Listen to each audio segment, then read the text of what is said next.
Hola, ¿qué tal? Muy buenos días. Bienvenidos a esta sesión de la red de aprendizaje Saberes. Les agradecemos su participación en esta red de aprendizaje. El día de hoy tendremos el tema de gobernanza comunitaria y cambio climático, la cual tiene como objetivo conocer la importancia de la gobernanza comunitaria para hacer frente a los retos del cambio climático, con énfasis en la adaptación en el sector agrícola, forestal y pecuario.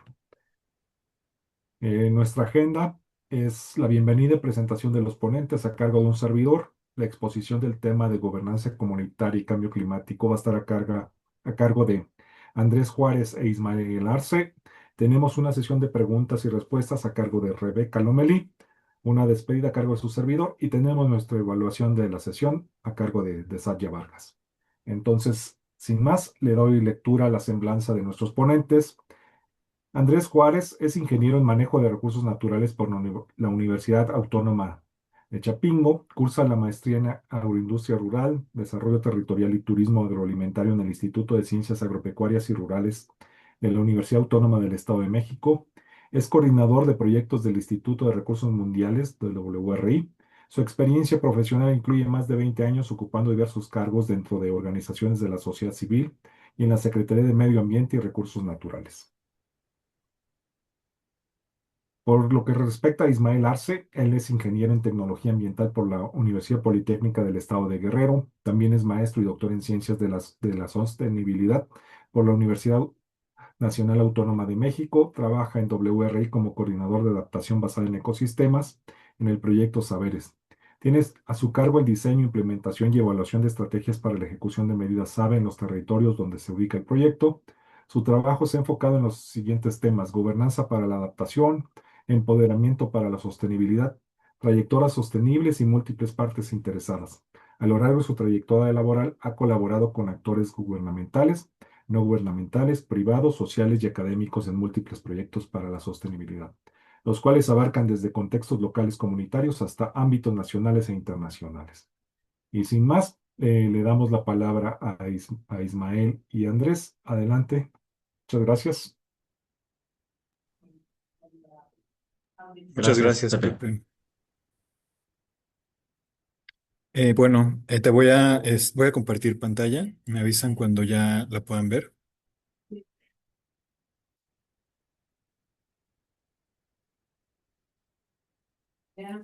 Ya se ve. Muy bien, gracias. Vamos a presentarles, vamos a platicarles un poco de la gobernanza comunitaria para hacer frente al cambio climático en México.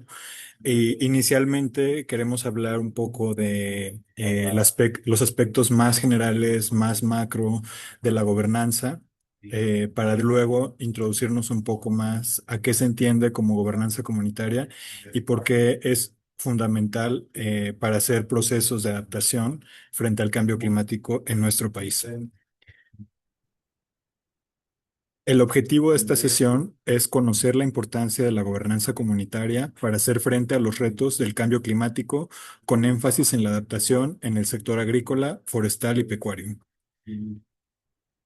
Eh, Iniciaré yo, primero con este contexto más macro a nivel nacional y subnacional de qué se entiende por gobernanza climática.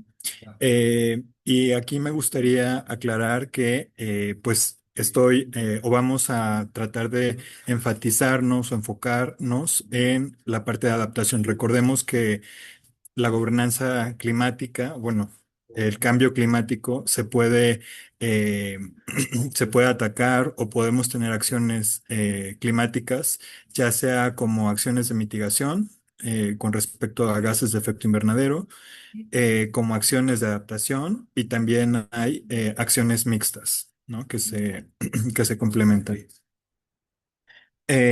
Solamente como introducción, hablar ¿por qué hablamos de cambio climático en México? Me gustó ponerles este mapa, mostrárselos, porque México a nivel mundial está considerado como un país altamente vulnerable al cambio climático.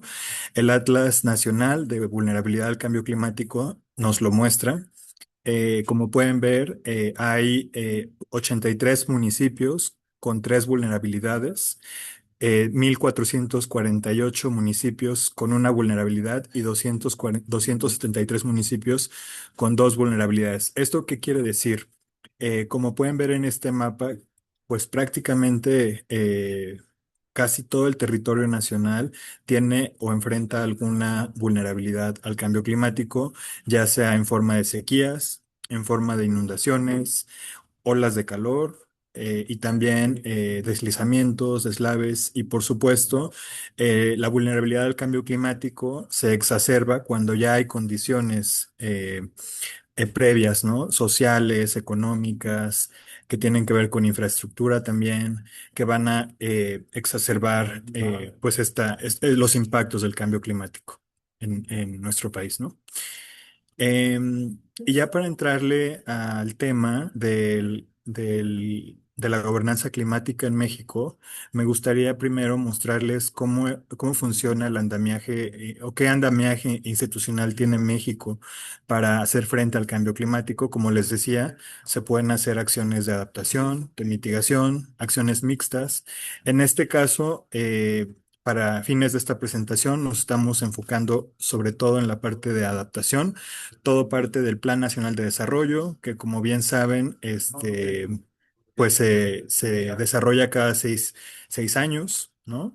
Y después se trazan objetivos y programas sectoriales, ¿no? Es decir, en cada secretaría. También contamos con una ley general de cambio climático que pone directrices de cuáles son los roles, las funciones de las instituciones y de los actores públicos y cuál es la colaboración que también se va a tener con actores no gubernamentales, ¿no? Privados, sociedad civil, con la academia, por supuesto, e incluso con la sociedad con la sociedad no organizada.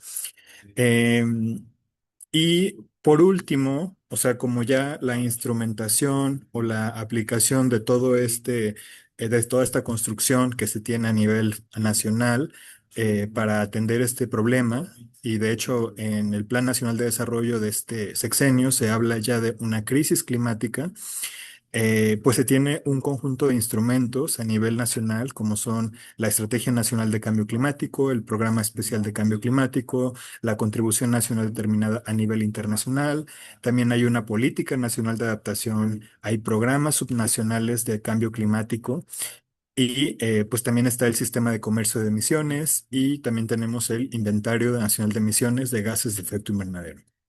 De aquí, simplemente les voy a hablar de dos programas que vamos a tocar más adelante. Es muy importante entender que no solo se cuenta, digamos, con este apoyo en papel, ¿no? Para hacer la gobernanza climática, sino que hay actores, hay arreglos institucionales y también hay gobernanza, es decir, espacios donde los actores a ese nivel, a nivel nacional, federal y estatal, se encuentran, se reúnen, toman decisiones e incluso reformulan parte de las políticas climáticas, ¿no? En materia de adaptación, de mitigación.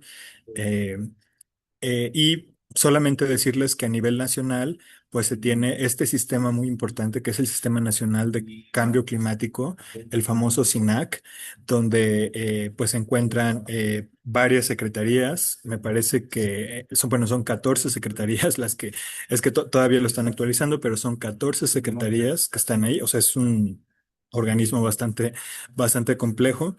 Y también se tiene la Dirección General de Política para la Acción Climática. Esta está en la Semarnat y también está en el INEC. Es una colaboración conjunta.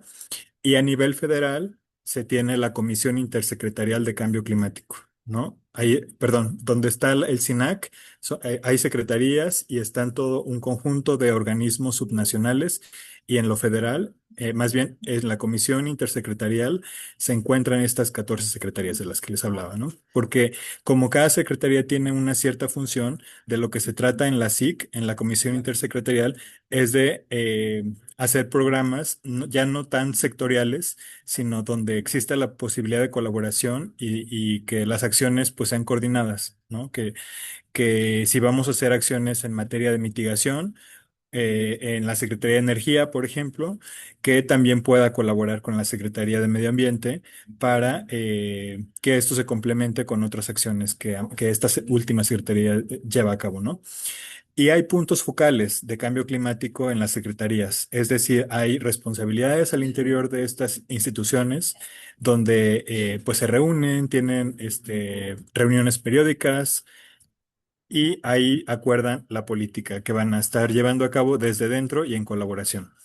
A nivel subnacional, en los espacios estatales se encuentra la Comisión o Consejo Intersecretarial de Cambio Climático y también está la presidencia de la Comisión Intersecretarial de Cambio Climático y la presidencia, quien lleva de esta comisión, es la persona que preside el Poder Ejecutivo, pues en este caso la presidenta, ¿no? Un poco para mostrarles lo que ya les venía diciendo, cómo funciona el SINAC, el Sistema Nacional de Cambio Climático, pues tiene, como pueden ver, bastantes organismos, tanto nacionales como subnacionales e incluso locales del orden municipal. Empezamos por lo que ya les decía, la Comisión Intersecretarial de Cambio Climático, donde están estas 14 secretarías, el Consejo de Cambio Climático, que entra mucho a temas técnicos de la materia, o sea, ya sea en la adaptación o mitigación del cambio climático, están asociaciones nacionales de autoridades municipales. Hay ciertos municipios que por su tamaño y por su complejidad, están más desarrollados en materia climática que otros. Pensemos, por ejemplo, la Ciudad de México, Guadalajara, Monterrey, también Ciudad Juárez, Mérida. O sea, hay municipios que ya llevan mucho la atención al cambio climático y ya han constituido colaboraciones con múltiples actores en esos territorios más locales. A nivel subnacional, les decía que están los gobiernos estatales y allí en el gobierno estatal ya se empieza a formular e implementar políticas públicas. Es decir, ahí ya se empieza a traducir en acciones concretas todo el andamiaje institucional, todo el Plan Nacional de Desarrollo. Ahí se va o ahí más bien se está implementando, ¿no? La política. Está el Congreso Federal, o sea, el Congreso de la Unión, el INEC, y ahí en el INEC, pues ellos ayudan mucho esta institución, igual para proveer datos, para analizar, para incluso participa, o sea, es un órgano que coadyuva en la definición de políticas públicas. Y actualmente se encuentran actualizando el Atlas Nacional de Cambio Climático, ¿no? Que este se tiene que actualizar cada periodo. El que les mostré es de 2021.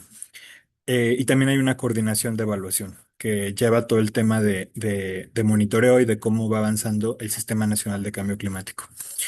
Hay un programa especial de cambio climático. Les decía que iba a hablar de todos esos instrumentos que hay, solamente de dos. Este es uno.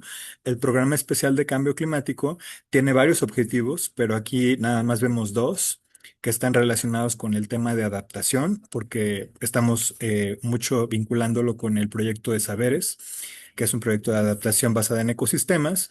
Y pues el primer objetivo es reducir que tiene este programa especial, es reducir la vulnerabilidad de la población y sectores productivos mediante acciones de adaptación y gestión integral de riesgos. El otro objetivo es el número 3, que es impulsar acciones de adaptación y mitigación que atiendan la crisis climática, priorizando la generación de ecobeneficios. Lo que les decía, ya en esta nueva visión, o bueno, en esta visión más actualizada del cambio climático en nuestro país, pues ya no se habla de un problema, sino de una crisis.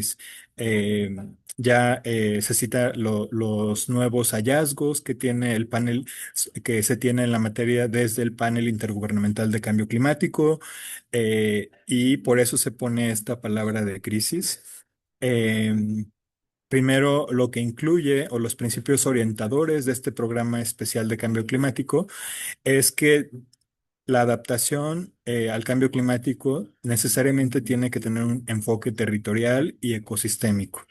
Es decir, se tiene que reconocer las condiciones biofísicas, hidrológicas y también sociales, económicas y políticas de todo un territorio para poder definir políticas y acciones adecuadas en materia de adaptación al cambio climático. Eh, Hay que contemplar, por supuesto, la dimensión humana, los derechos humanos, la justicia social y la equidad de género, reconociendo que en estos territorios y ecosistemas hay pues condiciones de base sociales, políticas, que son muy importante, que es muy importante reconocerlas, porque pues también de ellas depende el éxito o el fracaso de la política de adaptación al cambio climático, e incluso de llegar a las metas, pero en condiciones de igualdad y de equidad social, ¿no? El proceso de adaptación tiene que tener procesos incluyentes y participativos. Em, si bien hay un andamiaje, hay política, está el programa especial de cambio climático, está la estrategia de cambio climático nacional. eh, pero esto, ya la implementación de las políticas tiene que incluir procesos incluyentes y participativos. O sea, que los actores locales afectados o relevantes o con intereses o que sus intereses pueden ser afectados por la implementación de políticas de adaptación, pues tienen que ser consultados, esos intereses tienen que ser conocidos y entendidos para poder hacer procesos más justos de adaptación, ¿no? O sea, se habla de una transición justa hacia la adaptación. Eh, por supuesto, hay que promover mucho el acceso a la transparencia, a la información, eh, facilitando canales de comunicación con múltiples actores a lo largo de la implementación de procesos de adaptación y pues hay que tener una visión integral y transversal. O sea, que la adaptación no nada más es una cuestión ambiental o una cuestión eh, productiva, sino que involucra a varios sectores, y actores y sectores en los territorios. Para el caso de saberes, por ejemplo, se involucra en sistemas productivos, pero también está muy vinculado con otros subsistemas, ¿no? Por ejemplo, el sistema hidrológico, los agentes operadores de agua locales, también las autoridades locales, las autoridades agrarias. Es muy importante incluir esa visión integral y transversal en la transición hacia la adaptación. ¿Y cómo México atiende cómo es el proceso que el gobierno de México eh, propone o desde el cual promueve la adaptación? Primero hay que decir que la adaptación, bajo esta nueva Estrategia Nacional de Adaptación, incluye una participación social y un enfoque de género. No puede haber adaptación bajo esta visión sin esta inclusión de las personas que viven en los territorios, eh, y tampoco sin reconocer cuáles son las relaciones y las dinámicas de género que hay en los territorios, ¿no? Porque si implementamos procesos de adaptación sin reconocer esto, lo que podríamos estar haciendo es exacerbando o promoviendo discriminación para las mujeres, para los grupos indígenas, para los jóvenes o para otros grupos en situación de vulnerabilidad. Este proceso de adaptación inicia por la evaluación de la vulnerabilidad actual y futura, que es un diagnóstico que se hace, ¿no? De las amenazas climáticas, de los riesgos, de cómo estos riesgos y también de la sensibilidad que hay. Lo que les decía, que hay poblaciones que están muy preparadas para el cambio climático, para adaptarse, para atenderlo, para gestionar sus riesgos. Hay otras que necesitan mucho más reforzamiento, mucha más capacitación para esto. Y entonces ahí se identifican las problemáticas, se define la unidad de análisis territorial, o sea, se delimita qué territorio estamos buscando promover la adaptación, o sea, en qué unidad de análisis, si es una cuenca, si es una ANP, si es todo un municipio, ¿no? Y también hay que hacer un análisis de características socioambientales del sistema. O sea, todo eso, un sistema. Digo, un diagnóstico y se hacen proyecciones. O sea, en ese diagnóstico se dice, dadas las condiciones pasadas y actuales del sistema, o sea, de este territorio, de esta cuenca, y dado cómo funciona, ¿cuál es la tendencia? ¿Cuál es la trayectoria? Y déjenme les digo que en muchos casos, si no es que en la mayoría, la tendencia es muy eh, pesimista en el sentido de los problemas asociados al cambio climático que se vienen a futuro, ¿no? Más exacerbados, con con más afectación. Luego se hacen diseño de medidas de adaptación adecuadas a esas problemáticas. Y ahí se hace la pertinencia de pues estas medidas, ¿no? También se propone cómo se van a evaluar, se implementan las medidas y en el proceso de implementación es muy importante esta parte del empoderamiento de los actores. Aquí la Estrategia Nacional ya habla de un empoderamiento que es la apropiación de las medidas, que los actores las entiendan y que sobre todo sepan que esas medidas les van a ayudar a adaptarse. Hay que imponer un sistema de evaluación y monitoreo siempre, sobre todo porque tenemos que saber si nos estamos adaptando adecuadamente y cuáles son los costos y beneficios de la adaptación. Pues estos son los enfoques de adaptación adoptados en México. Está la adaptación basada en ecosistemas, la adaptación basada en comunidades, la adaptación basada en reducción de riesgo. Para el proyecto de saberes es muy importante la primera, ¿no? La de basada en ecosistemas, donde se hace uso de la biodiversidad y de los servicios de los ecosistemas como parte de una estrategia más amplia para adaptarse al cambio climático. Es decir, se promueve esta integralidad entre las actividades humanas con los ecosistemas. Y ahora bien, me gustaría, ahora sí, para darle la palabra a mi compañero Andrés, a ponerles este diagrama que me parece esencial. Es un estudio de un investigador de Brenner, o sea, es un investigador muy reconocido en el tema de gobernanza. Y él lo que encontró precisamente es por qué si hay tantas leyes y hay tanta institucionalidad climática y ambiental, aquí el tema ambiental es muy importante, ¿por qué no logramos hacer esos procesos de cambio? Y básicamente la conclusión a la que llega, y el diagrama que les muestro aquí es un mapa de actores, o sea, de la reserva de Siancán. em, a lo que él llega es que frecuentemente las leyes y los programas, las normas, vienen con esta visión muy de arriba, muy vertical, donde no son consensadas con las comunidades y entonces choca con las actividades de las comunidades, con sus sistemas productivos, con sus medios de vida.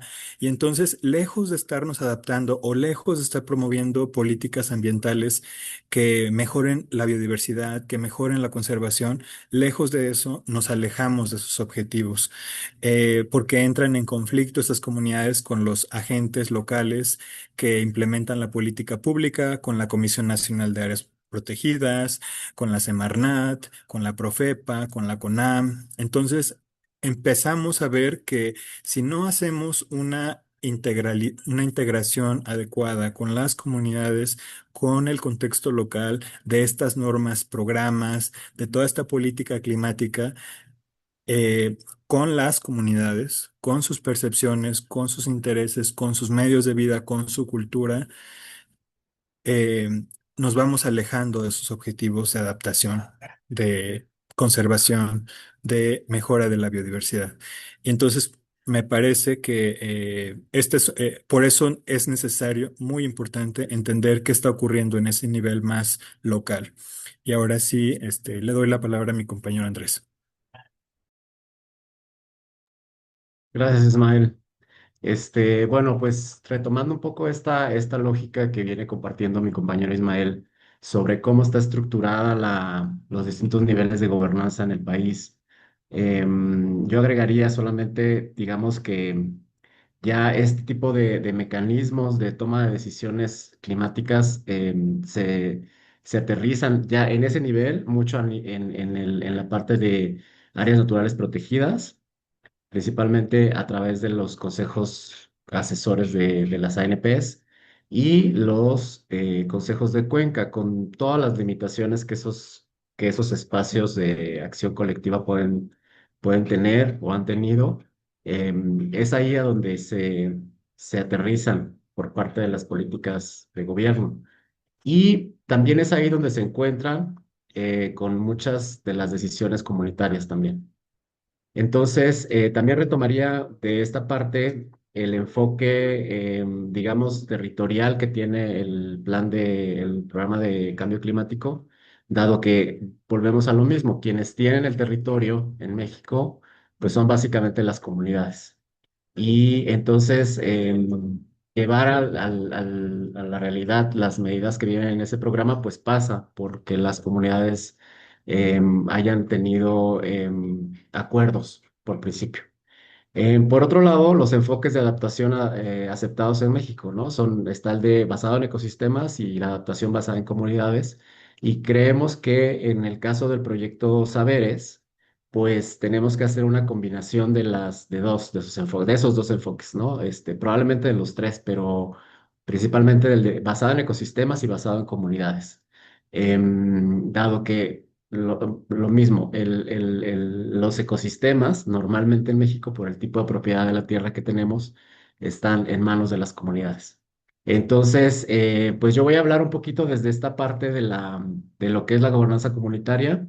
Tal vez aquí me puedes pasar a la siguiente, por favor. Aquí quizás el punto de partida tendría que ser definir primero qué es la comunidad, ¿no? Para poder aplicar esto que estoy poniendo yo aquí en esta lámina. La comunidad, entonces, va a tener variaciones dependiendo del bien común al que nos estemos refiriendo en México.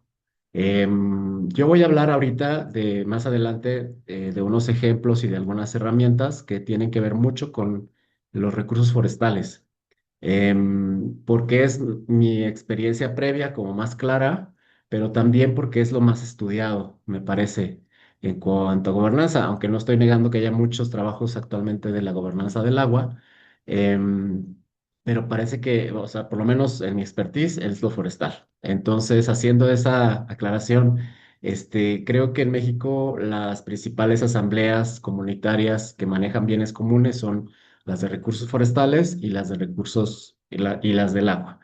Pero los principios de gobernanza comunitaria creo que se pueden aplicar para cualquier comunidad que tenga en sus manos un bien común que quiera manejar.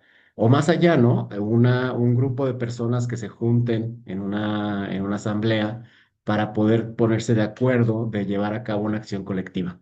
A mí, en lo personal, me parece que es como el corazón de lo que debe ser la definición de la gobernanza, la acción colectiva. Todas las estructuras, todas las decisiones, las reglas, y demás aspectos que considera la gobernanza comunitaria son para sostener en el tiempo las acciones colectivas. Em, no le veo como mucho más margen de maniobra al concepto.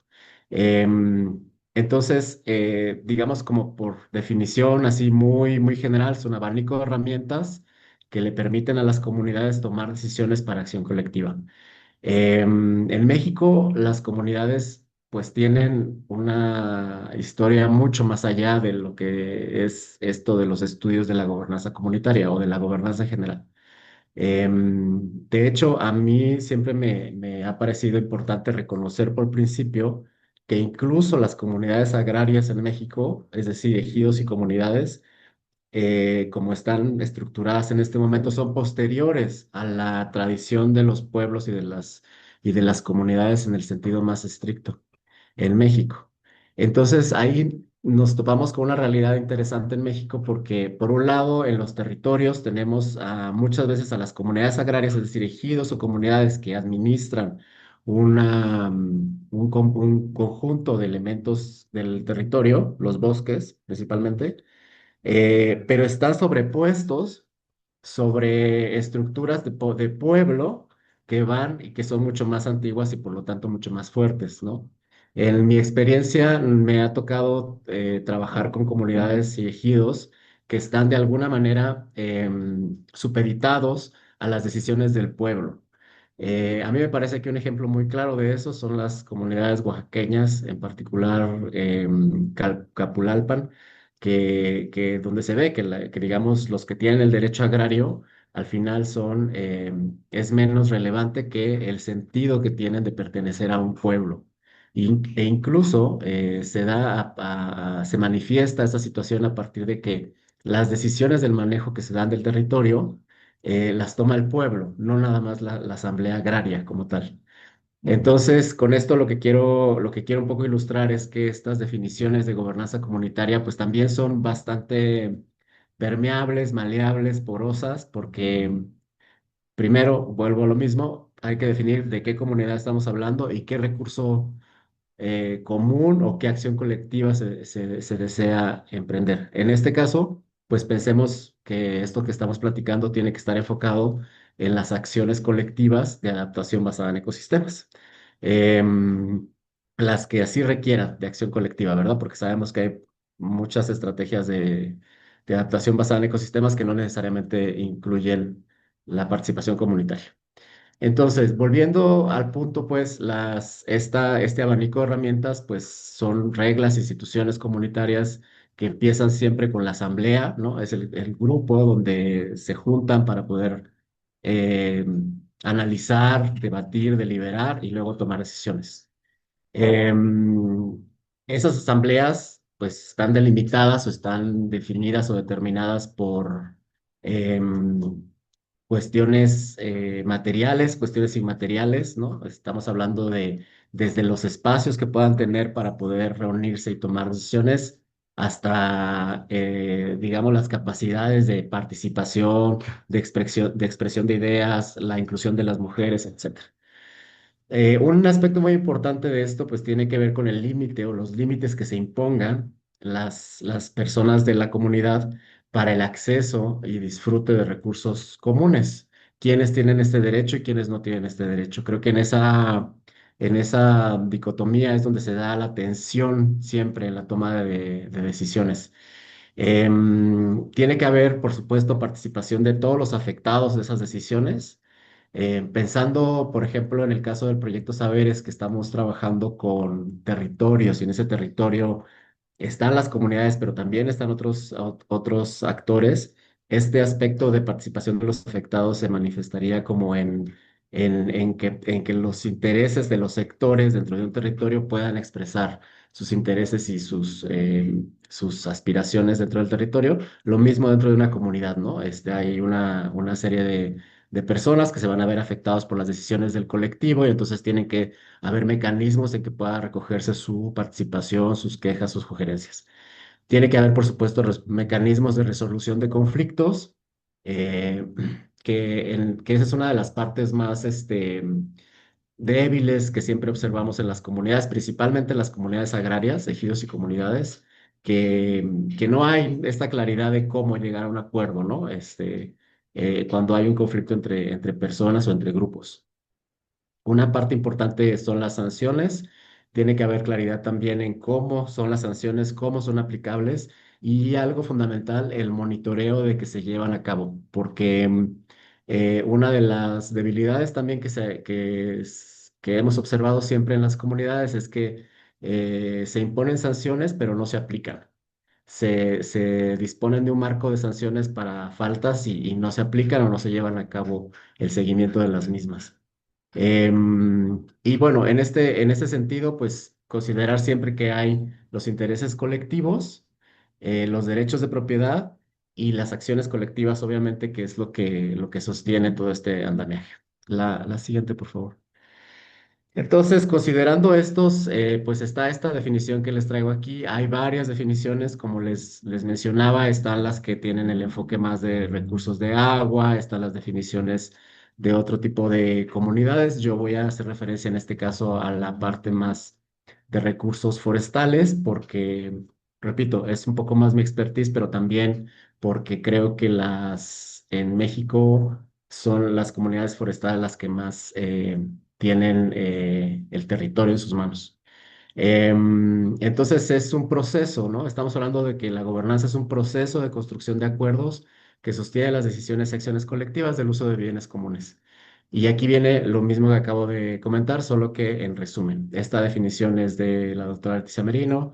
que recoge pues muchos de los principios de Ostrom y de otros autores, pero es la más aceptada y es la más utilizada. Entonces, estamos hablando, si me pasas a la siguiente, por favor, Ismael. Estamos hablando que una buena gobernanza, y aquí voy a entrar ya más en un aporte que quiero hacerles de una experiencia previa que tuve antes de este espacio de colaboración que tengo, en el Consejo Civil Mexicano de Silvicultura, para la Silvicultura Sostenible. Se construyó una herramienta que pudiera evaluar qué tanto la gobernanza en las comunidades forestales estaba, digamos, avanzando, retrocediendo, mejorando. Pero para eso se tuvo que hacer un análisis desde qué era la gobernanza, cómo se podía analizar. Y entonces se determinó al final en ese estudio que hay estos principios de la gobernanza, ¿no? Son 6 principios de gobernanza de lo que puede considerarse una buena gobernanza en una comunidad. En primer lugar, que haya una regulación efectiva dentro de la comunidad. Es decir, que casi que podríamos decir una autorregulación dentro de la comunidad. Que no tenga que venir alguien de fuera, una autoridad de gobierno federal, una autoridad de gobierno estatal, ¿no? Que además no hay las herramientas legales para ello, pero que tuviera que llegar alguien de fuera a regular adentro de la comunidad, ¿no? La comunidad, a través de sus acuerdos y de sus conocimientos, tiene la capacidad de autorregularse, de regularse en sus metas y demás. Em, digamos, pretendiendo, buscando que esta estructura de regulación pueda verse reflejado en conservación de ecosistemas, productividad, bienestar y que sí estén llegando a las metas que se propongan. Que haya en las comunidades capacidad técnica, operativa y financiera. Esto es algo súper fundamental, que cuando una comunidad, un grupo de personas tiene una gobernanza adecuada, se va a ver reflejado en que tengan recursos financieros, ahorros, acceso a crédito, que puedan establecer proyectos, que puedan incluso tener dentro de sus propios miembros personas que puedan resolver asuntos técnicos, ya sea de los procesos productivos o de cualquier otra índole que se puedan definir ellos mismos, ¿no? En el caso, una parte importante también es la eficiencia. Esto significa que, eh, lo que significa la eficiencia, que con la menor cantidad de recursos posibles puedan llegar a ser más, ¿no? Esto también es algo fundamental en México, lo hemos observado todo el tiempo. Hemos concluido muchas veces que no es tanto falta de flujos de recursos hacia las comunidades, porque ha habido una gran cantidad de programas gubernamentales, cooperación internacional, o sea, los territorios tienen matrices de financiamiento bastante complejas y sin embargo hay comunidades que no han avanzado en el alcance de sus metas. Eso es una mala eficiencia, ¿no? Tenemos ejemplos muy claros de comunidades que sí recibieron ciertos apoyos, establecen sus proyectos, los usan muy bien y bueno, a eso nos referimos con eficiencia y ya. Una otra parte muy importante de una buena gobernanza es que dentro de la comunidad exista transparencia y rendición de cuentas, porque la gobernanza o digamos el sostenimiento de las acciones colectivas se va a dar siempre cuando haya cohesión social.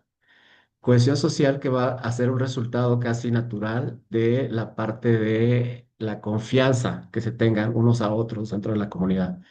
Y si hay algo que rompe la confianza dentro de una comunidad, y yo creo que dentro de cualquier relación humana, es la opacidad o la falta de rendición de cuentas claras, ¿no? Entonces, una comunidad que tiene mecanismos de rendición de cuentas, de que los mismos miembros de la comunidad puedan solicitar rendición de cuentas a las autoridades, pues lo que va a generar, o al menos ese es el supuesto, es que se incremente la confianza y por lo tanto se incremente la cohesión entre todos los miembros de la comunidad.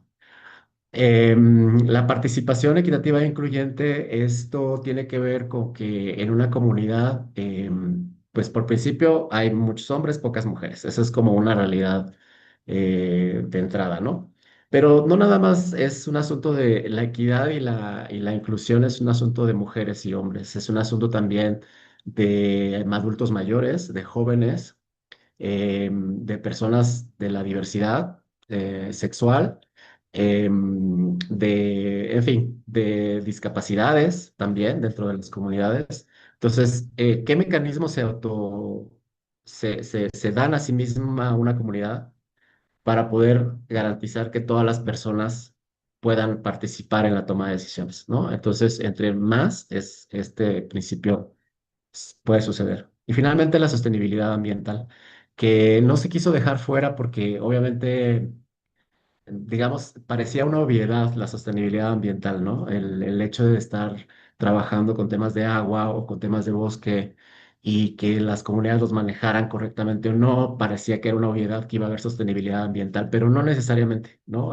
Se concluyó al final de ese trabajo que la sostenibilidad ambiental, o sea, que sí puede ser una comunidad que tenga bien los otros principios y que de todos modos sus procesos productivos generen degradación del medio ambiente o de los recursos naturales.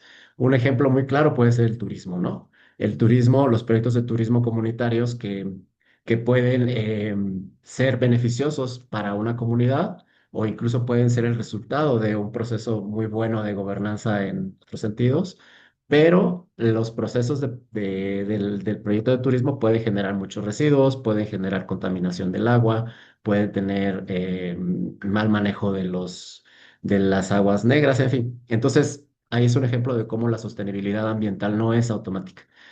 Si me compartes la otra, por favor, Ismael.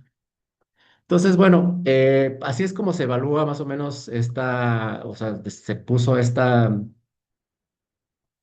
características, estos componentes, perdón, estos principios de una buena gobernanza. Y los quise poner así porque creo que a partir de eso se va uno imaginando muy bien qué es lo que entendemos como gobernanza comunitaria, ¿no? Cuáles pueden ser los mecanismos y las condiciones que debe tener una comunidad para decir que hay una buena gobernanza o no.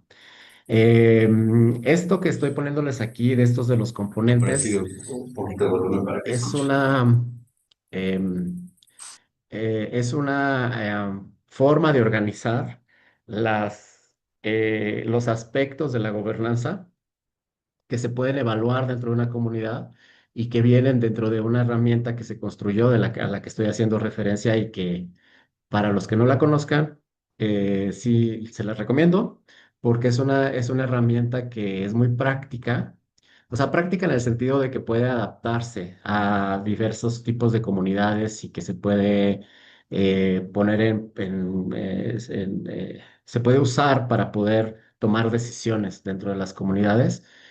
Todavía quedó, creo yo, un poquito larga. Es una herramienta que tiene muchas preguntas, son 300 preguntas o algo por el estilo, pero si se adapta, se puede utilizar muy bien. Es la herramienta de evaluación de la gobernanza para comunidades forestales de México que se construyó, bueno, iba a decir construimos, pero se construyó en el Consejo Civil Mexicano. Entonces, para organizar todas estas características y poder recoger información dentro de las comunidades y poder analizarla y generar como indicadores y demás, se decidió hacer estos componentes, ¿no? Son 7 componentes de la herramienta que incluye todos los aspectos que puede haber dentro de una comunidad. Toma de decisiones y cumplimiento de acuerdos, para ir midiendo qué tanto si se toman acuerdos, quedan por escrito, se les da seguimiento, ¿no? Una cosa que siempre hemos observado es que se toman acuerdos y nadie los escribe, o se toman acuerdos, se deja en el acta y 3 asambleas después se vuelve a repetir el mismo punto y a veces hasta toma una decisión en el sentido contrario. Y eso es un efecto que hace que las comunidades no puedan avanzar en sus procesos, en sus acuerdos, en sus metas, en sus proyectos. Entonces, tener acuerdos por escrito, numerados, clasificados en carpetas y darle seguimiento es un elemento muy importante. Que las reglas para regulación y control del territorio, esa es otra parte, digamos, cómo se da esto de las reglas, quién las hace cumplir, son los mecanismos para lo que les decía de imposición de sanciones, de seguimiento y demás. Obviamente todo lo de recursos naturales, que tiene que ver con planear, aprovechar sustentablemente, restaurar, proteger, los recursos, cualquiera de los recursos naturales posibles dentro de la comunidad. Y yo creo que aquí es donde se cruza muy bien con el tema de la adaptación basada en ecosistemas, dado que es, pues finalmente las prácticas de lo que nosotros estamos considerando en el proyecto como prácticas AB están dentro de esa categoría de manejo adecuado de los recursos naturales. Aquí en cooperación y acción colectiva, esto es hacia adentro de las comunidades, o sea, qué mecanismos y qué procedimientos tienen para poder cooperar entre los miembros de la comunidad y para llevar a cabo sus acciones colectivas, pero también con otras comunidades o con otros grupos, ¿no? Que eso sería como ya una parte más desarrollada de una comunidad, cuando puede también vincularse a otros procesos. Em, Está la parte perdón, me adelanté un poquito, esto es colaboración y gestión con otras comunidades. Lo que les decía del manejo financiero y rendición de cuentas para administrarse y ser comunidades más eficientes. Y finalmente, algo que a mí me parece muy bonito de esta herramienta es que mide cuánto esto de la gobernanza de una comunidad se va a ver reflejado para redistribuir los beneficios que puedan obtener de sus recursos comunes. Que también me parece que es una característica de las comunidades más elevadas en cuanto a su organización. Curiosamente, en mi experiencia, lo que he observado es que esta característica se da en las comunidades que están mucho más vinculadas al sentido de pueblo, es decir, a eso que ya había antes de que hubiera las comunidades agrarias, que es a la que nos estamos refiriendo con esta herramienta. Cuando pueden decir, obtenemos beneficios de un bien común y lo vamos a redistribuir con las escuelas, con los servicios públicos de la población, etcétera, ¿no? Entonces, pero bueno, esta herramienta organiza todos los elementos de una comunidad, de la gobernanza comunitaria en estos componentes. En la siguiente, por favor. Bueno, con esta herramienta se puede ver estos componentes ya al meter la información y hacer las encuestas y correr todas las fórmulas y demás que vienen en los Exceles. Se pueden obtener estos resultados de salida para una comunidad y como es una herramienta que se puede levantar cada que se tengan capacidades, en el caso del Consejo Civil se levantó o se decidió levantar esta encuesta cada 2 años por cuestiones pues, de capacidad operativa y capacidad financiera. Y entonces se puede ir levantando cada que alguien lo decida y luego ir comparando si se mueve, ¿no? Hacia positivo, hacia negativo. Y a partir de eso, ir tomando decisiones, primero explicaciones y luego decisiones. Esto, cuando nosotros aplicamos esto en las comunidades con el Consejo Civil, tuvimos la posibilidad de explicar esto con los ejidatarios y decíamos, a ver, en el componente de regulación y control bajaron tanto en este periodo, ¿por qué? ¿No? Y fue muy interesante ver cómo las personas tenían esta capacidad de sí explicarse, ¿no? De sí explicarse qué había pasado en el último periodo que les había hecho, digamos, retroceder en ciertos elementos. No me da tiempo en este momento de revisarles o de platicar de todas los indicadores y los criterios que vienen dentro de la herramienta, porque a partir de esos indicadores y criterios es como se puede entender por qué esa herramienta se puede explicar en cada uno de sus componentes. Pero los invito a conocerla. En fin, que eso es más o menos lo que les quería compartir de lo que es la gobernanza comunitaria y cómo vemos que se puede vincular a este proceso de estrategias de adaptación basada en ecosistemas. Em, Vuelvo a insistir en lo mismo. El tema está en poder definir, como mencionaba Ismael en la introducción, cuál es ese territorio en el que queremos establecer las estrategias de basadas en ecosistemas, es decir, un municipio, una comunidad agraria, un grupo de comunidades y a partir de eso, definir quiénes son los actores que formarían esta asamblea de personas. O sea, ¿es nada más los que tienen el derecho agrario en un ejido o son todo el pueblo porque estamos hablando de agua, como vemos en muchos otros lugares? ¿O son todas las personas mayores de 18 años, como sucede en las comunidades de Michoacán, en el oriente de Michoacán? Eso va a depender mucho de las realidades, pero Y una vez que se defina ese conjunto de actores, creo que esta herramienta puede ser muy útil para poderla evaluar. La siguiente, por favor. Ya para cerrar, me parece, las conclusiones. Pues me las he hecho, ¿no, Isma? Vas. Pues la acción climática, en conclusión, digamos, tanto para adaptación como para mitigación, creemos que sí requiere de una gobernanza comunitaria, porque ya sea que estemos hablando de un nivel macro, país, región, estado, al final ahí es donde las decisiones de las comunidades van a llegar, porque las comunidades tienen el territorio. Em, Creemos que esto está conectado con una serie de flujos, ¿no? De las decisiones que toman los gobiernos, pues van a impactar a las comunidades y sus procedimientos y procesos, pero al revés también, o más bien, como hemos dicho en otros espacios de discusión del proyecto Saberes, ¿hasta qué punto también las decisiones de acá se tienen que alimentar de las decisiones comunitarias? Esa es una pregunta que queda, pero ahí está metida la gobernanza comunitaria, la gobernanza climática. Creemos que la gobernanza comunitaria, a los procesos y discusiones que yo les acabo de mencionar, que si la eficiencia, la inclusión, el tal, debemos empezar a hablar también de justicia climática dentro de la gobernanza comunitaria. Es decir, la gobernanza comunitaria tiene que funcionar para acceder a elementos de justicia climática. En algún momento hablábamos, por ejemplo, en el aspecto de mitigación, que yo sé que no es mucho el tema de nuestro proyecto Saberes, pero la parte de mitigación, las comunidades que mantienen bosques que están funcionando ahorita como parte de soluciones basadas en la naturaleza son parte de esa solución de la, ¿cómo se dice? De la absorción de los gases, pero también son parte de los afectados. O sea, ellos también están padeciendo las plagas, las enfermedades. Entonces, hay ahí también un tema de injusticia que creo que a la hora de discutirlo en comunidad se tendrían que definir esos procedimientos y líneas de trabajo. Y finalmente, otra conclusión es que la AVE es un proceso de acción colectiva, lo hemos dicho mucho nosotros en el proyecto, es una construcción y transformación social, por lo que esas herramientas de gobernanza y este enfoque de gobernanza comunitaria pues se vuelve muy necesario para poder pues analizar, ¿no? Estos procesos de construcción social de la adaptación basada en ecosistemas y en comunidades. Eso sería de nuestra parte y pues abiertos a poder platicar con todas y todos.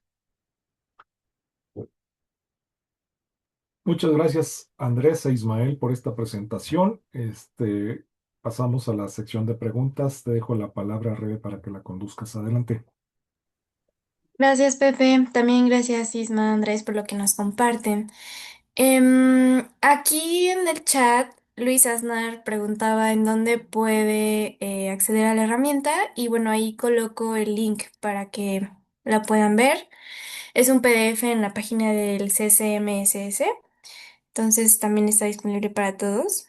Y sigo a las preguntas. ¿Alguien quisiera abrir su micrófono y de viva voz expresar algún comentario o pregunta? ¿O doy lectura a algunas que tenemos por acá?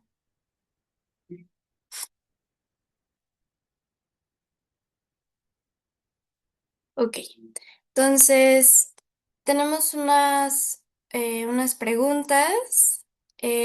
¿Cuáles son los principales retos de la gobernanza en las comunidades?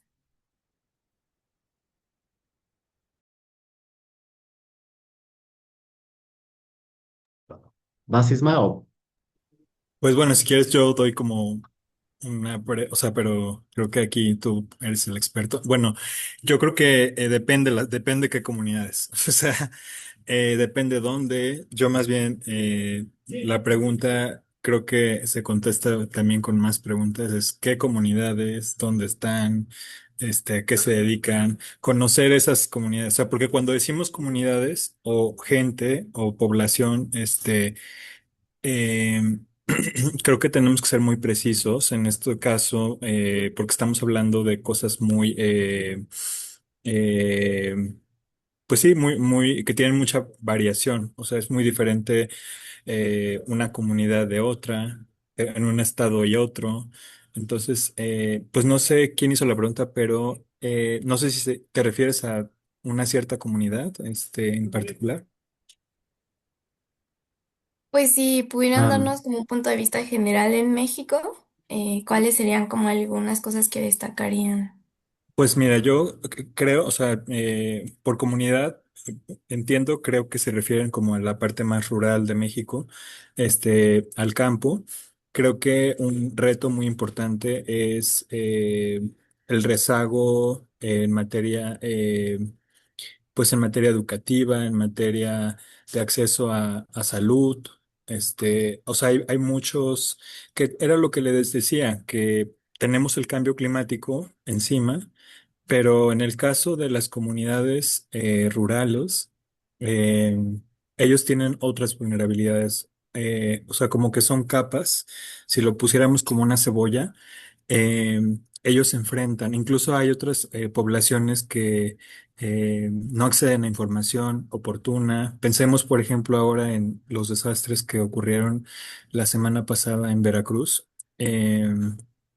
Es muy importante que esas comunidades accedan a información oportuna, entendible, comprensible para ellas, para que tomen decisiones sobre sus vidas, sobre sus territorios, ¿no? Eh, sí, o sea, yo creo que hay muchos retos. No sé, Andrés, si quieres profundizar más sobre eso. sí, bueno, de estos principios que yo marcaba como de buena gobernanza, en cada uno de ellos hay una serie de retos. O sea, por principio creo que ahí está una guía de algunas comunidades tienen más dificultades en un tema, otras en otro, ¿no?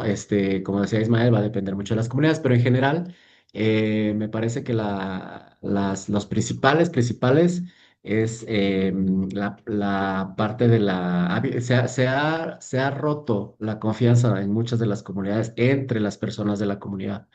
Ha habido en muchas comunidades en México muy malas experiencias en el uso de recursos, vicios también en el tema de la interacción que tienen con los programas de gobierno, muchos recursos que han llegado y no se han ocupado para lo que tenían que ocuparse y eso ha roto por completo el tejido dentro de las comunidades. Entonces, reconstruir ese tejido y reconstruir la confianza como para que puedan tomar decisiones colectivas y sostenerlas en el tiempo, ese es como un reto de fundamental, ¿no? En las comunidades.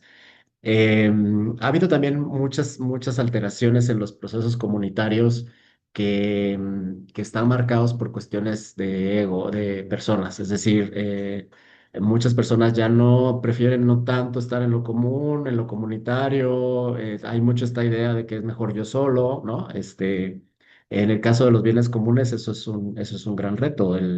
El que incluso hay una práctica muy común en México de que los bosques los parcelan, ¿no? ¿Por qué? Porque las personas piensan que mejor yo administro una partecita del bosque, pero no me tengo que poner de acuerdo con otros 50 de cómo voy a manejar el bosque completo. Em, Porque hay esta idea, pues, fundamental de fondo, que es mejor yo solo que con 20, ¿no? De aquí a que me pongo de acuerdo con 20, mejor yo solito. Y eso es uno de los principales retos actuales, que sí, voy a sonar aquí un poco fuera de tono tal vez, pero tiene que ver mucho con un sistema mucho más allá de las comunidades, ¿no? Es este sistema que nos está alimentando todo el tiempo de que lo mejor es tú y tú solo y olvídate del grupo, ¿no? Em, para no hablar de los retos en cuanto a disponibilidad de recursos, hay comunidades que no tienen ni siquiera dónde reunirse, hay comunidades que están muy dispersos dentro del territorio, entonces para hacer una asamblea cuesta mucho trabajo que se puedan juntar. Hay unas comunidades que tienen el reto de la lengua, ¿no? Un ejemplo muy claro de esto es la comunidad lacandona en México, que estamos hablando de una comunidad, es una comunidad en la que están tres pueblos, o sea, están los celtales, los choles y los lacandones. Hablan tres lenguas distintas, entonces una asamblea se tiene que dar en cuatro lenguas, ¿no? Español, chol, lacandón y celtal, y como dicen ahí de broma, y en institucional a veces, ¿no? Porque hay que traducir los lenguajes institucionales a esas lenguas. Entonces, los retos son bastantes. Y por eso me parece importante esto de tener una herramienta que pueda ir midiendo, porque justo se trata de ir viendo en dónde necesitas intervenir más. En alguna comunidad será en la participación de las mujeres, en otra será la cuestión de transparencia y rendición de cuentas, en otra será otro. Y así puedes ir trabajando eso con las comunidades.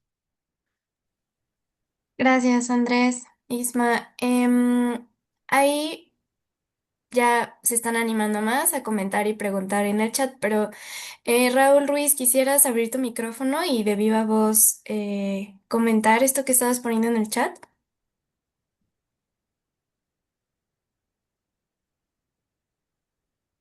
Bueno, le doy lectura.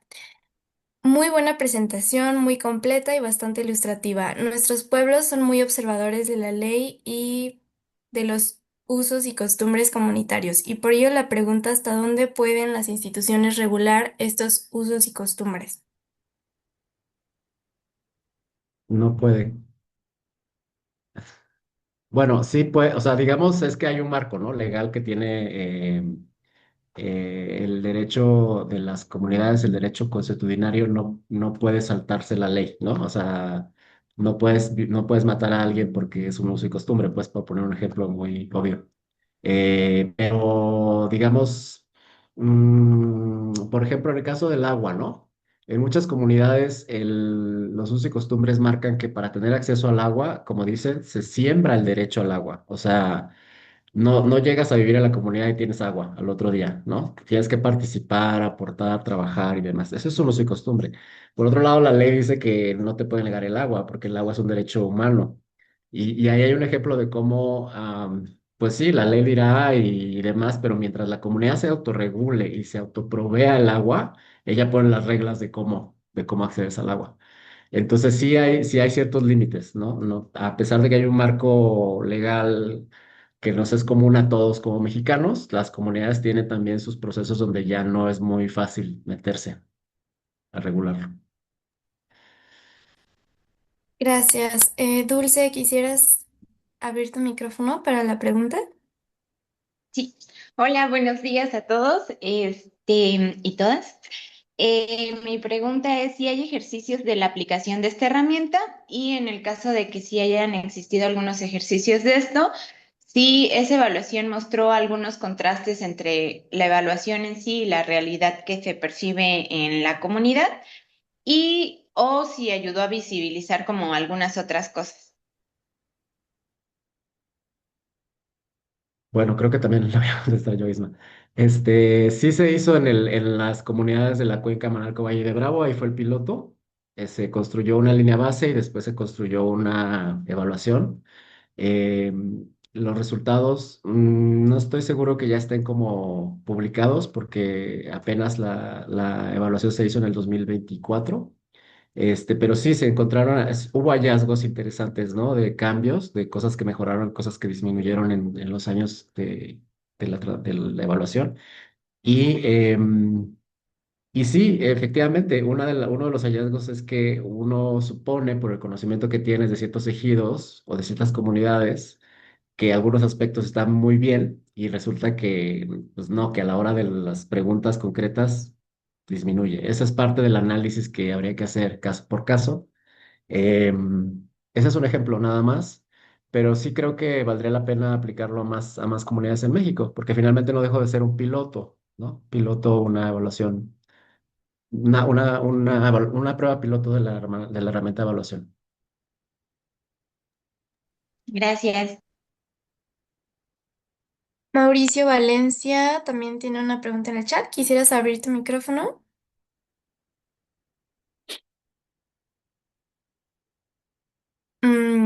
La pregunta es, ¿de qué manera la herramienta contempla o podría integrar el análisis de riesgos derivados del crimen organizado en la gobernanza comunitaria, considerando su posible influencia en la toma de decisiones, el control territorial y el aprovechamiento de recursos forestales? Am, Fíjate que esa parte no está dentro de la herramienta como un riesgo, o sea, como para medir ese riesgo. No está considerado así como tal. O sea, digamos, no hay una pregunta específica en la herramienta que diga si el crimen organizado les está haciendo esto o lo otro. Eso no se mide, no se midió, al menos no está ahí propuesto. Yo creo que si en algún caso se quiere aplicar, se puede, digamos, adecuar esa herramienta. Lo que sí creo es que a partir de algunos indicadores de la herramienta se puede conocer, digamos, el impacto de ciertas amenazas externas dentro de la gobernanza comunitaria. Y habría que pues digamos, analizar y ver en cuál se puede, a partir de cuál se puede, como una especie de proxy, ¿no? Entender el tema pues sí, estos aspectos del crimen. Gracias. Luis Aznar, ¿tienes la mano levantada? Adelante.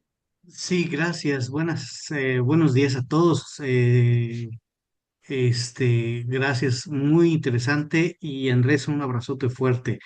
Me gustó mucho todos tus puntos, cómo lo estás abordando. Y esta última pregunta es muy relevante porque efectivamente en términos de gobernanza pues hay que debatir de más fondo. Qué bueno que lo comentas en el que la herramienta no aborda, por ejemplo, esta situación que vivimos actualmente, que habría que compararla contra otros posibles factores, ¿no? Como intervención privada en los ejidos. Por ejemplo, con Iván Zúñiga hemos estado platicando mucho el asunto precisamente de cómo el narco de repente interviene en las decisiones en la gobernanza para algunas regiones, lo cual implica preocuparse desde hace ya algunos años y en lo inmediato, ¿no? Entonces, con Iván Zúñiga hemos analizado el tema.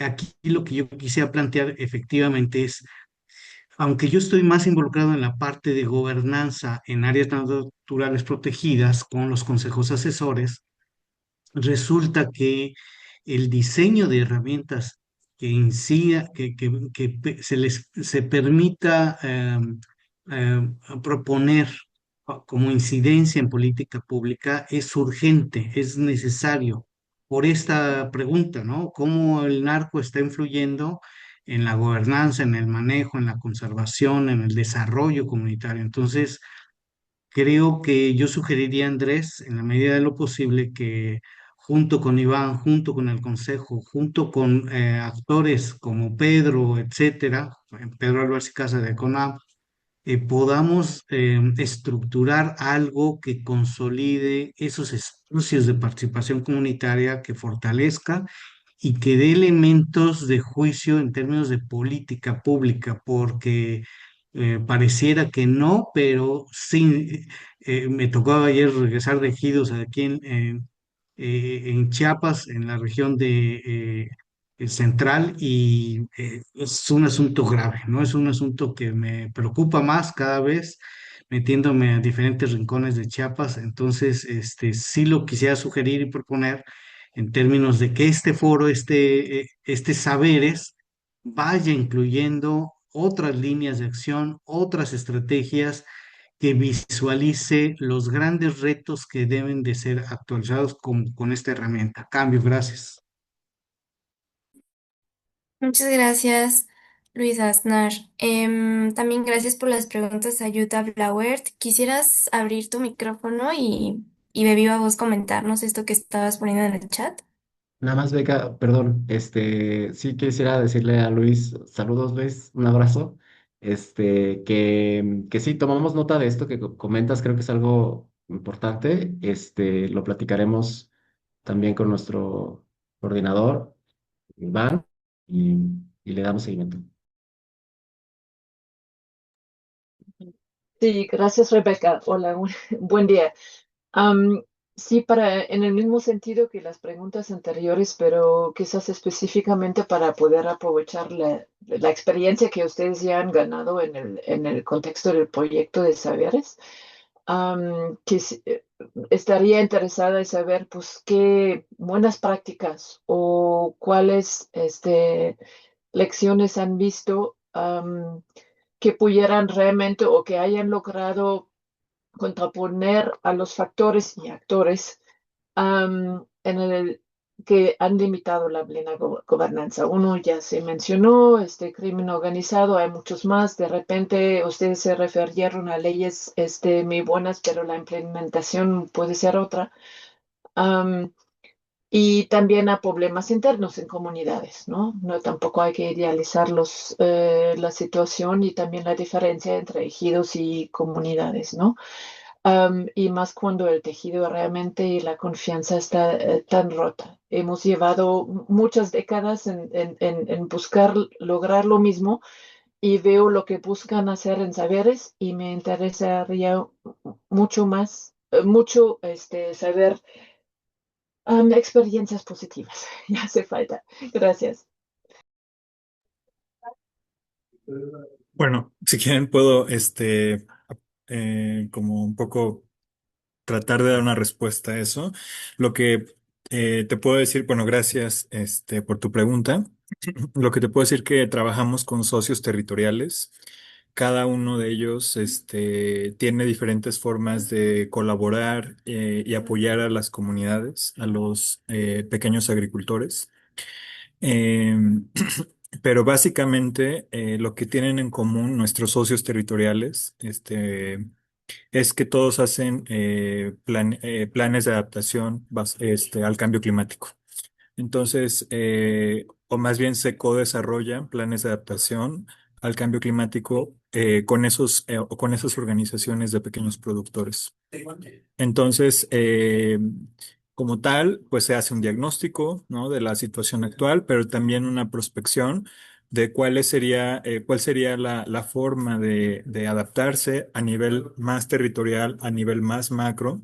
Por lo menos se pone el planteamiento de la idea de organizarse, de trabajar en alianzas multisectoriales, multiactor, con autoridades locales, con sus autoridades agrarias también. Entonces, un poco, respondiendo a tu pregunta, creo que me lleva a pensar en estos planes de adaptación al cambio climático, que son el instrumento mediante el cual el proyecto propone el escalamiento, la sostenibilidad de la adaptación basada en ecosistemas. Comparto lo que decía Andrés, de que es una mezcla de adaptación basada en ecosistemas con adaptación basada en comunidades, puesto que no solo se trata de hacer adaptaciones biofísicas, biofísicas en el territorio, sino también que estén ancladas en los medios de vida locales y comunitarios. Entonces, em, sí, me parece que eso sería, y trabajan de la mano con estas organizaciones de pequeños agricultores, con ese instrumento acordado, ¿no? Con ellos. Y pues hay, diferentes formas de promover la gobernanza. Varía, ¿no? De socio a socio, de organización a organización, pero básicamente o sea, y si gustas podemos, no sé, en otro momento mostrarte más a detalle qué se hace en esta materia, ¿no? No sé, Andrés, si quieres compartir algo. Sí, bueno, nada más complementar con que en el proyecto Saberes están una parte muy clara definida de las comunidades o los grupos con los que trabajamos, pero también trabajamos con pequeños productores que tienen otras formas de organizarse, ¿no? Y que probablemente esto que acabamos de platicar de la gobernanza no necesariamente sea aplicable para ellos también en este mismo sentido, habría que discutirlo. Estoy hablando a lo mejor de los ganaderos o de los, no sé, los apicultores, que aunque están organizados en organizaciones locales, habría que ver cómo aplicar estos principios de la gobernanza a ellos, pero no necesariamente es una calca. Este, y respecto a los ejidos o los casos emblemáticos, además de los de Oaxaca, pues sí hay muchos, ¿no? En México con sus diferencias. Están Michoacán, bueno, yo creo que tú los conoces bastante. En el caso del Saberes, pues también creo que hay varios casos emblemáticos, aunque en este momento no me gustaría hacer una lista por no dejar a nadie fuera, pero sí podemos compartir información en su momento. Y nada más decir rapidísimo, brevemente, me gustaría decir que trabajamos eso, o sea, enfatizar eso que dice Andrés, trabajamos con organizaciones de pequeños productores. O sea, en sí misma la organización ya es capital social, o sea, ya es mejor que trabajar con productores individuales, aislados, sino que ellos ya están constituidos en una organización.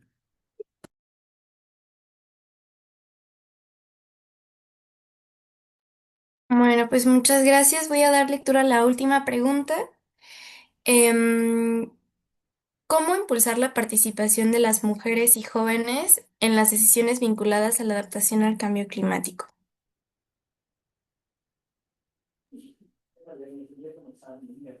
Bueno, Vas, ese es un Andrés. gran tema. Sí, es un gran tema que tenemos enfrente, ¿no? La participación de los jóvenes y de las mujeres está limitada en la toma de decisiones comunitarias cuando tienen que ver cuando las prácticas de adaptación basada en ecosistemas tienen que ver también con comunidad, porque como repito, no todas las aves se pueden hacer desde lo común. Pero cuando es así, la participación de los jóvenes y de las mujeres está delimitada por la misma estructura de las comunidades, ¿no? Hay comunidades donde eh, ¿quién tiene el derecho de participar en esas asambleas para tomar las decisiones? Em, en muchas de las comunidades agrarias, por ejemplo, en México, solamente tienen derecho los que heredan el derecho agrario. Y entonces no hay estructuras dentro de la comunidad que permita la inclusión de jóvenes que no tienen derecho agrario. Hay unas que sí tienen algunos mecanismos. Hay comunidades que tienen consejos de jóvenes, hay comunidades que tienen reglas que dicen a partir de los 18 años todos los hombres son parte de la asamblea. Conozco comunidades que tienen la regla de que cuando se casan se vuelven parte de la asamblea. Este, pero digamos, es una cuestión compleja la inclusión de los jóvenes dentro de los territorios, dentro de las tomas de decisiones de los territorios. Em, y las mujeres, pues casi que lo mismo por el tema de la propiedad de la tierra. En el caso del proyecto Saberes, sí es un asunto, digamos, que nos hemos propuesto como una línea de trabajo necesaria, junto con los socios. Obviamente no estoy hablando aquí de WRI, sino de los socios. Se ha platicado, cada socio del proyecto Saberes tiene sus propias líneas. Yo creo que ya a lo mejor alguno nos pueda comentar algún ejemplo de lo que está haciendo. Pero sí, digamos, está el acuerdo dentro de las organizaciones de que la participación de los jóvenes y la participación de las mujeres en la adaptación debe incrementarse. El cómo, pues va a depender del socio, del territorio, de las condiciones, pero sí creo que esa es una tarea fundamental y pendiente. Y bueno, nada más me gustaría también agregar ahí, que es muy importante, no sé quién hizo la pregunta, pero si quiere hacer un proyecto de adaptación o quiere promover adaptación, la persona que hizo la pregunta o la organización desde la cual en la cual participa, colabora. Creo que es muy importante tener personal muy sensibilizado en el tema de género inclusión, género, equidad e inclusión social. O sea, que entienda muy bien de base por qué es necesario enfatizar la inclusión de mujeres, de jóvenes, de adultos mayores eh, y otras poblaciones o grupos vulnerables. Pero eso parte primero de tener personas en campo capacitadas en este tema, porque de esta manera esas personas van a diseñar sus procesos, ya sea talleres de capacitación, acompañamiento de las comunidades con este enfoque. Bien, pues agradezco mucho a Isma, a Andrés y a todos quienes preguntaron. Pepe, te paso el micrófono. Muchas gracias, Rebe, y de nueva cuenta, muchas gracias, Andrés y Ismael, por esta plática. Muchas gracias a todos por sus preguntas y aportaciones. Creo que es un tema muy interesante que da para más. Ya saben que pueden contactar a tanto a Andrés como a Ismael como parte del proyecto Saberes. Este, Sí, ahora les nos queda, pongo mi correo por acá. sí, están los correos de Ismael y Andrés. Vamos a pasar a la parte de evaluación, no sin antes anunciarles que la siguiente sesión va a ser el 7 de noviembre a la misma hora, a las 11 de la mañana, y el tema va a ser apicultura y cambio climático. Nuestro ponente va a ser Porfirio Uribe Hernández, don Porfirio, de los productores orgánicos de Calakmul. Entonces, ahí para que se anoten, para que asistan a esta sesión, va a estar muy interesante. Y pues le dejamos la página de saberes y los dejo con Satya para la evaluación. Y de nueva cuenta, muchas gracias a todos. De nueva cuenta, Andrés Ismael, Muchas gracias. gracias. Muchas gracias a todas por su atención. Gracias. Nos vemos en la Gracias. siguiente sesión y un excelente fin de semana. Se quedan en la evaluación con Saya. Hasta luego.